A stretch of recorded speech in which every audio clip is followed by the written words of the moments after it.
ስሜ ናታንያ ነብዩ እባላለሁ ከኖርዌይ በርገን ነው የመጣሁት ከክራይስት ሚሽን ሚኒስትሪ ጋር የተገናኘሁት በእናቴ በኩል ነው እሷ ፓርትነር ከሆነች ቆይታለች እኔ ግን ፓርትነር የሆንኩት ካቻምና ነው ፓርትነር በመሆን ብዙ ተጠቅሜበታለሁ ብዙ እድሎች አግኝቻለሁ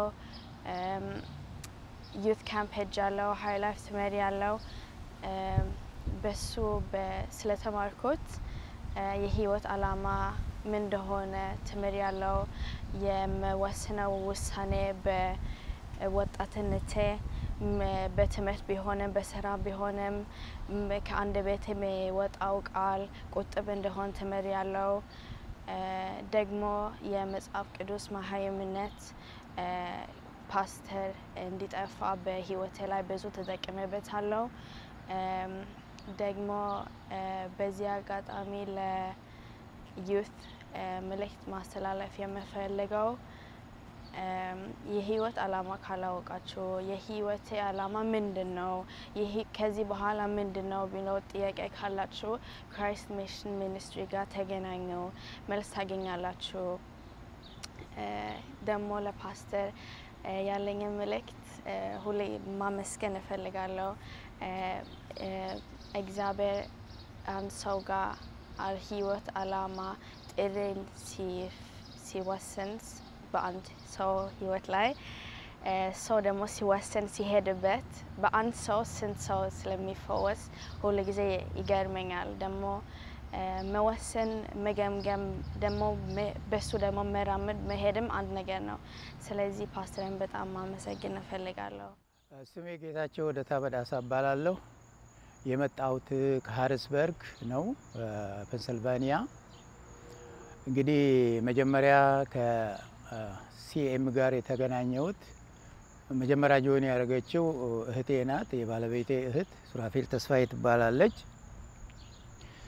እሷ ጆይን ካደረገኝ በኋላ እሷ ጆይን ስታደርግ እኔ የስኮዋን ሲናጎግ ቸርች ኦፍ ኦል ኔሽንስ ናይጄሪያ ያለው በቲቢ ጆሹዋ የሚመራው የዛ ቤተክርስቲያን አባል ነበርኩኝ እና እዛ የማየው ነገር እኔም ባለቤቴም በጣም ይስበን ነበር እና በሀገራችንም እሱን የሚመስል ነገር እንደሱ አይነት አገልግሎት በሀገራችን ቢኖር ብለን እንቀና ነበር እና እህቴ ከነገረችኝ በኋላ ሲኤምን ፕሮግራሙን መከታተል ጀመርኩኝ ከዛ ባለቤቴ ፓርትነር ሆነች ከዛ ከሷም በተለይም በፌስ ክሊኒክ ተሳትፋ ስለነበረ በዛ የሆነውን ነገር ስትነግረኝ የበለጠ መከታተል ጀመርኩኝ አገልግሎቱን ሳየው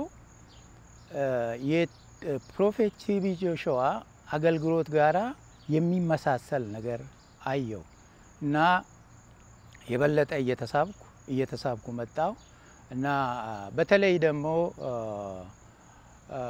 ፓስተር ዶክተር ተስፋውን አቀራረቡ ሲያስተምር በጣም ረጋ ያለ እና ለህይወት የሚሆን ቃል ብቻ አይደለም ሲምፕል በቃ የሚገነባ ሊያኖር የሚችል ነገር የሚያስጨብጥ ስለሆነ ማንም ሰው ሊረዳው የሚችል ነገር ነው እና እሱ ወደድኩትና በጣም እከታተል ነበር በኋላ እኔም ፓርትነር ሆንኩኝ ፓርትነር ከሆንኩ አንድ 3 አመት ያህል ይሆነኛል እና በተለይም ትምርቱን ስከታተል በአገልግሎቱ የሚጠቀሙት ሰዎች የተፈወሱ ሰዎችን ሳይ የበለጠ አገልግሎቱን መካፈል ጀመርኩኝ እኔም ደግሞ ተጠቃሚ ሆንኩኝ ሃየር ላይፍ 1 አመት ያህል ተምሬ ጨርሻለሁ የአንድ አመት የመጽሐፍ ቅዱስ ትምህርት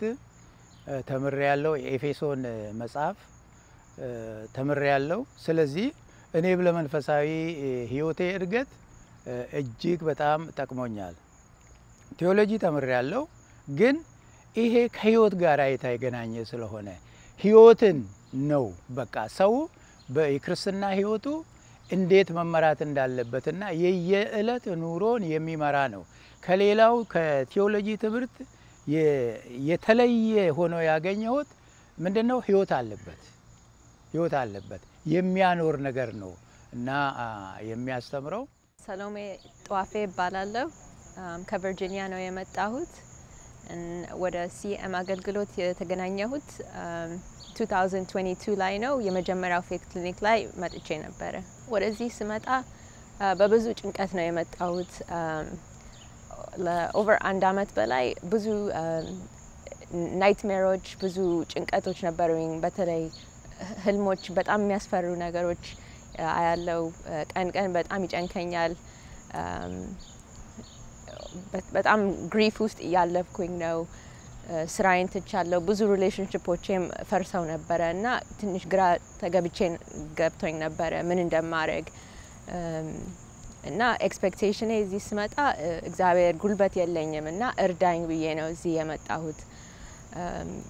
የላም ደግሞ እግዚአብሔር የተናገረኝ ወደ አዲስ ምዕራፍ መውሰድ እንደሚፈልገኝ፣ ወደ ፍጻሜ እንዲወስደኝ እንደሚፈልግ ተናግሮኝ ነበረ ባለፈው አመት። ግን የምተዋቸው ነገሮች እንዳሉም ነግሮኝ ነበረ፣ ግን ምን እንደሆኑ አላውቅም እና እንደዚህ በተከታታይ እንደዚህ በሌሊት ላይ በምሽት ላይ እንደዚህ የሚያስፈሩ እንግዳ ነገሮች ሳይ ገቡኝ። እኔ እነዚህ ነገሮች ከእግዚአብሔር እንዳልሆኑ ለኔ እንዳልሆኑም ደግሞ ገባኝ እና በቃ ይሄንን ቆረጥኩኝ እና በዚህ ነገር ነው የመጣሁት ዛሬ። ሳይጸለይልኝ በፊት ለሁለት ቀን አሁን ከደረስት አርብ ማታ ጀምሮ በጣም ራስ ምታት ነበረኝ። ኪኒን ወስዳለሁ፣ ሰዎችን እጠይቃለሁ። ዛሬም ራስ ምታት አለኝ። ምንም መፍትሄ አላገኘሁለትም። ደግሞ ይጨንቀኛል፣ ሆዴም እያመመኝ ነው እና ፓስተር ወደ እኔ ሲመጣ በቃ ልቤን ልክፈትና እስኪ መንፈስ ቅዱስ እስኪ እርዳኝ ብዬ እንደዛ ቆምኩኝ።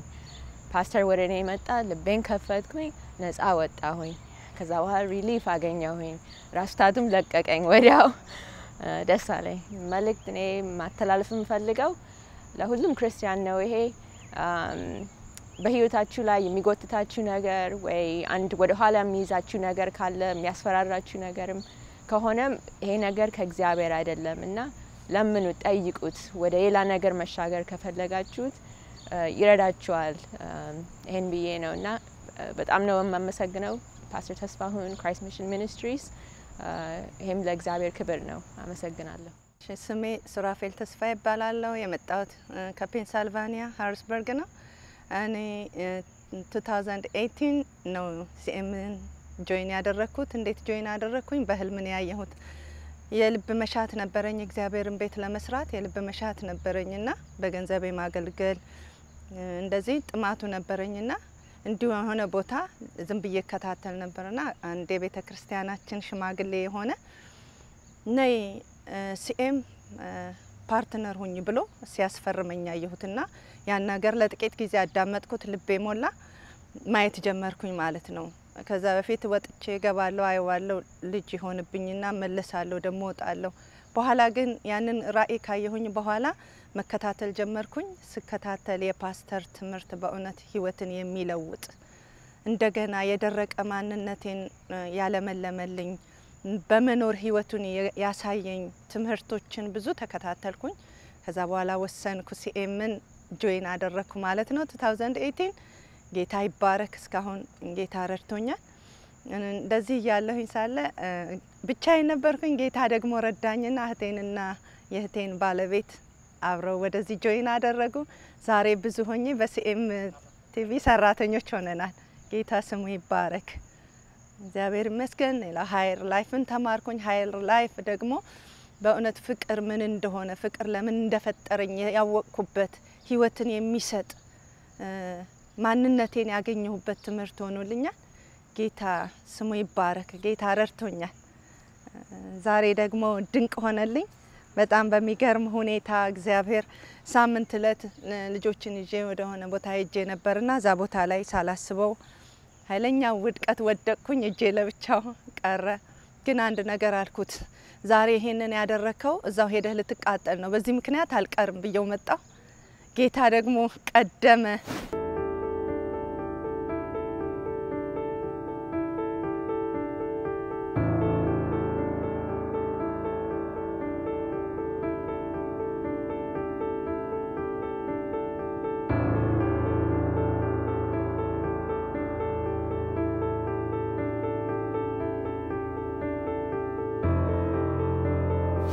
የዞረ እጄን አስተካከለ፣ የተሰበረ እግሬን አስተካከለልኝ። ይኸው ነፃ ወጣሁ።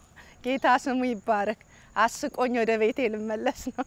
እግዚአብሔር ይመስገን። እግዚአብሔር ድንቅ አድርጎልኛል።